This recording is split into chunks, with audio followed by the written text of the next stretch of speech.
I'm very excited to be part of this interdisciplinary research symposium. As a geophysicist, I am interested in connecting natural hazards to the forces and processes that occur in the Earth's interior. And so to do so, I have to look deep into the Earth, deeper than we can dig. So how deep do you think we can dig? Do you think we can dig as deep as North Campus is from here? Raise your hand if you think so. All right, you're correct. How about, can we dig as deep as the far edge of Evanston? Still correct. How about, can we dig as deep as this Plains? Yes, we can. Well, some people can. Very few. So if I ask the next question, can we dig as deep as Waukegan or Elgin? No, the answer is no. So we have to do other things to look deeper than that. Because, for example, one way to look deeper that I use is to use seismic CAT scans and seismic ultrasounds. For example, this image right here is a seismic CAT scan I made of the Earth's interior, thousands of kilometers deep beneath North America. That is about the distance from here to halfway to the Bering Strait or the Atacama Desert. I look deep into the Earth for many, many different purposes. And the reason I'm looking into the Earth today with you is to uncover fundamental aspects of plate tectonics, and in particular, how continents break, open up, and enable new oceans to form. So, this cartoon timeline that comprises about 100 million years shows how a continent in the top breaks open, subsides and stretches. Volcanic rocks are deposited in the green color. Further subsidence and stretching opens an ocean basin that fully grows and continuously makes new oceanic crust at a mid-oceanic ridge. Such as these rocks right here. This photo is taken at the bottom of an ocean at a mid-oceanic ridge. So the rocks you're looking at are 0 million years old. So, back to this image. This process doesn't always complete. Also, there are many details missing in this image. Details that can help us separate the proverbial chicken from the proverbial egg in this process. And I like to take a data-based approach to finding these details that are critical to understanding more fundamentally how these processes work. So, where do I go to collect that data? You might be surprised if I say the upper Midwest in the Great Lakes region near Lake Superior. Because about at the same time that Michael's black holes were colliding elsewhere in the universe, the continent here started to rift, break open, and make room for a new ocean to form, but that ocean never formed, right? It failed. So the process got stuck at this stage. After that, what happened next was that the structure was pushed back together by a mystery force, and the volcanics got uplifted to the surface, and the structure was left to cool for the next billion years, until we found it.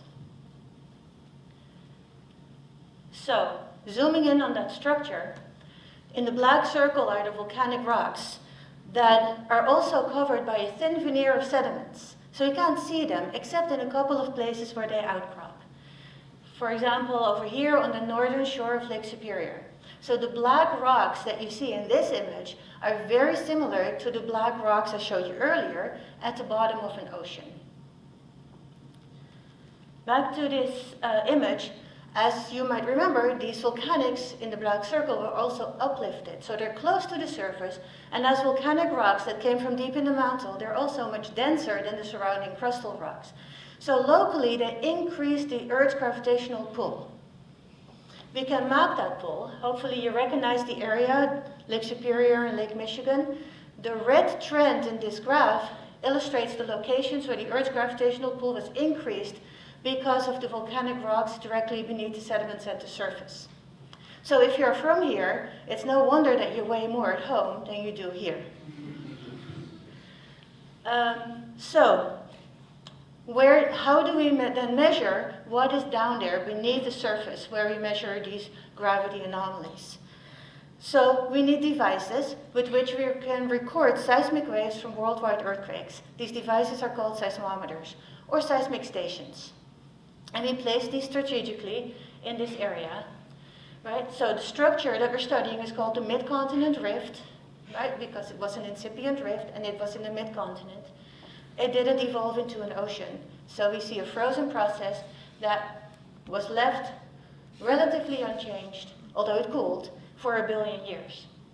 The experiment that we have executed to collect data to highlight the details deep inside the Earth that will help us understand these processes is called SPRI, for Superior Province Rifting Earthscope Experiment. Like I said, we need to install these devices called seismometers. Every triangle here is a seismometer, and the colored triangles indicate the locations where we, in our SPRI experiment, have installed these seismometers. That is not as straightforward. First, you have to scout for sites, and then you have to stake them. You have to learn how to deal with the equipment, the seismic equipment. You have to pack and ship equipment for 83 stations. Upon arrival in Minneapolis, you need to test all of that equipment.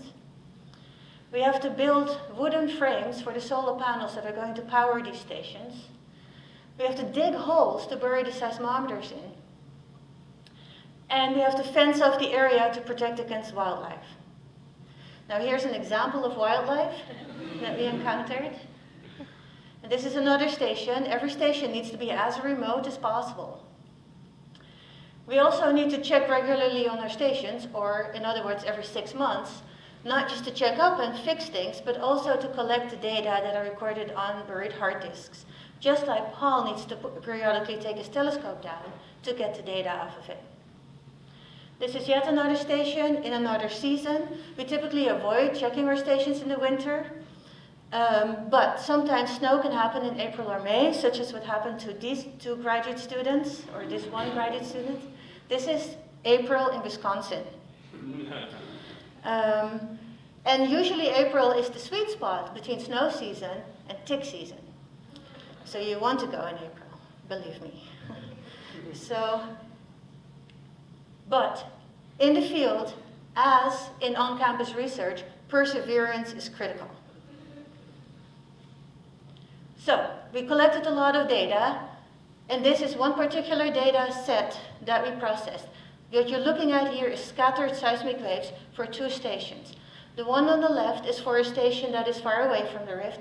The one on the right is a station that is right on top of the rift. We, of course, collected data sets like this for every station, so we have a lot of that data. But coming back to these 2 stations, there's one particular scattered wave I'd like you to focus on that will illuminate the structures at the boundary between the crust and the mantle, which is about as deep as Waukegan and Elgin are far from here. On the left, the station far away from the rift, you see a very coherent scattered signal at around 5 seconds. Do you see it? On the right, there's no such signal, right? The station on the rift at 5 seconds. There is a coherent signal a little bit earlier in the top half of the data, and there's a less coherent signal a little bit later in the bottom half of that data, right? So that tells us that there is complicated structures beneath the rift, and by combining results from all of these data sets together, we can map out what's going on at the crust-mantle boundary beneath the mid-continent rift. One of the things we found, remember this was the picture we were left with, is that there's not just a whole bunch of volcanics buried right underneath that gravity high, but if you go deeper, right, to that brown line that represents the boundary between the crust and the mantle, there's a whole other green volume of volcanic rock buried down there, right? And this is providing us with a wealth of information about ideas on how rifting can occur and does not occur. Not only does it help us understand how continents are breaking up and enabling new oceans to form, it also helps us how continents stay whole and stabilize for billions of years. Right, so I wish I had more than 7 minutes to go talk about that. The other thing we found out from that data is the direction in which this rift was compressed after it, after it stopped. Its rifting process was pushed back together. We now know these arrows point to the potential causes of this compression. So we have a lot more data to analyze and a lot more questions to answer. A lot of people helped with this project. I think I'm out of time, so I'll quickly go through this. And I just want to remind you to keep following us on Twitter. Thank you.